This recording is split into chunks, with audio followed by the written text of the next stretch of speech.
For me, Buju, you said Buju, no, you mentioned Buju, yeah? So I'm for touching it. okay, yeah. Not too deeply, but I'm for touching it. It's a great, I hear what you're saying, that is, you were saying that it's a good story. You think that it was... Yeah, and that kind of problems with it. But yeah, just the thing about like you can get through it, and that the success journey isn't straight.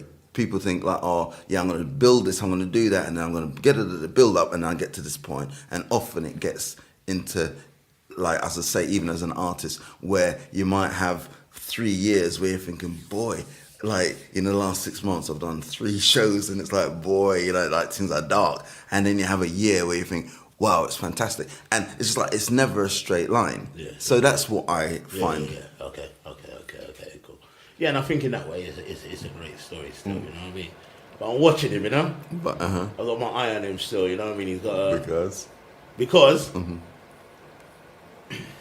because he's gone through that journey, self-inflicted.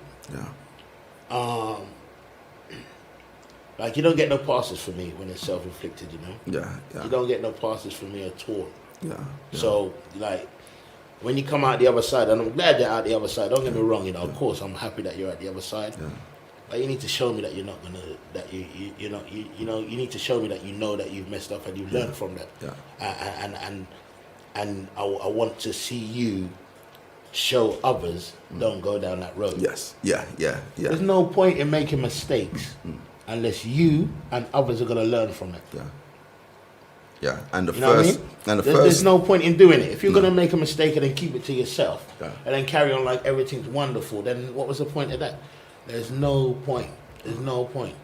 You know what I mean? Like, you know, going back to children again. If I've done something wrong, you know, in life, I've always been with my kids and say, listen, I wouldn't do that if I was you, you know, because I done that. Yeah. And this is what happened. Yeah. I said, you remember all of that when all of that carried on? Yeah, that's because I done that. Yeah.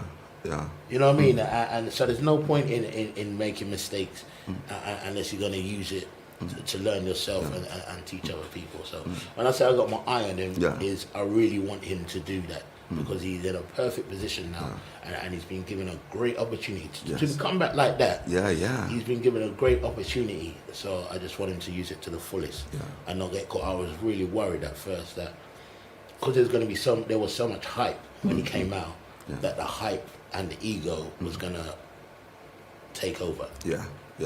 No, and I'm. So that's how I got my eye on him. I'm just like, you know, maybe I'll give him a call. I used to do tour management. You know, there's a few artists I want to call. You mentioned Stormzy, you know. I said they're gonna email him still, you know. Yeah. And they say to him, yo, make sure your people's looking out for you, you know, because you're in a big position. Man's on BBC Breakfast. You know, man was reading Bible scriptures on Christmas Day. Is it? Was it Christmas Day? He was on television and he was reading. I don't watch TV at all. Yeah. I never see it, but I heard that they done that, and I'm like, you know what? That's a very big position that they're giving you, you know. Yeah. So please make sure there's people around him that's keeping his feet on the ground, because you know what these people are like. You know what the media is like. They're really up to knock you down, you know. Yeah. So you need people around you that's gonna keep you like. Don't do that because that could turn out to be a story. Don't do that. No, don't do that. You know, it's horrible.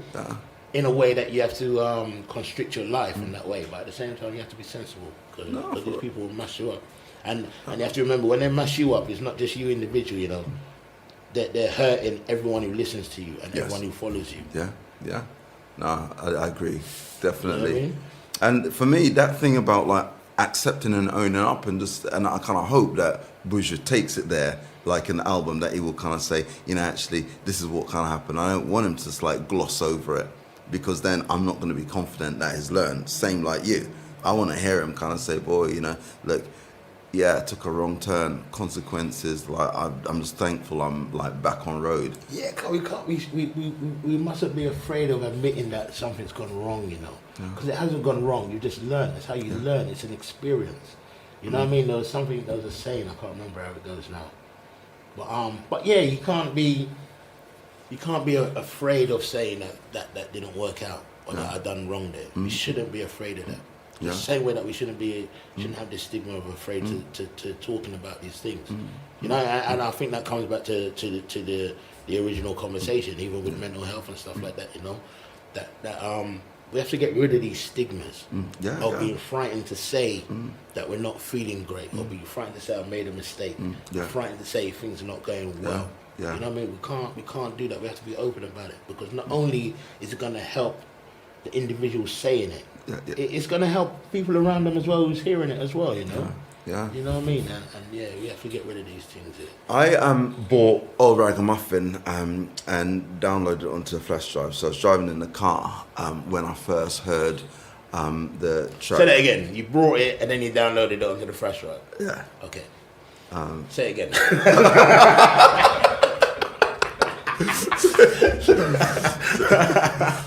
Go.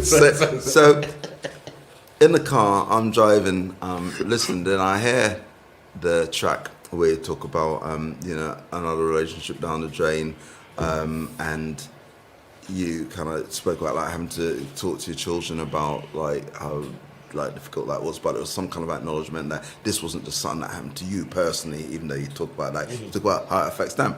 And when I heard that, I wanted to, at the next stop, text you and say, you realize that this is an act of leadership. So that was even before I knew we were going to get into this podcast thing. But I wanted to text you and say, that was an act of leadership, because what you did was to, as a man with a following, put out there that we can kind of talk about what this stuff feels like.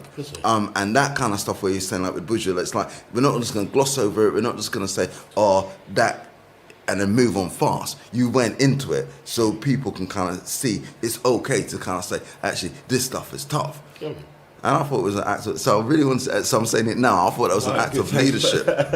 You said Really? Okay. I thought it was important still. I don't know. Yeah, it's important, isn't it? Yeah. You reach a certain age, and I wish I learned it before, but you reach a certain age when you realize, you know what, I'm not worried if anybody thinks less of you for being honest, then that's their problem. Then it's better that your relationship goes in that. Then you know what I mean? Because I prefer honesty more than anything. You know what I mean? Honesty is going to draw me closer to you. You know what I mean? So I'm not afraid of honesty still. You know what I mean? And I just think it helps people the same way. You know what I mean?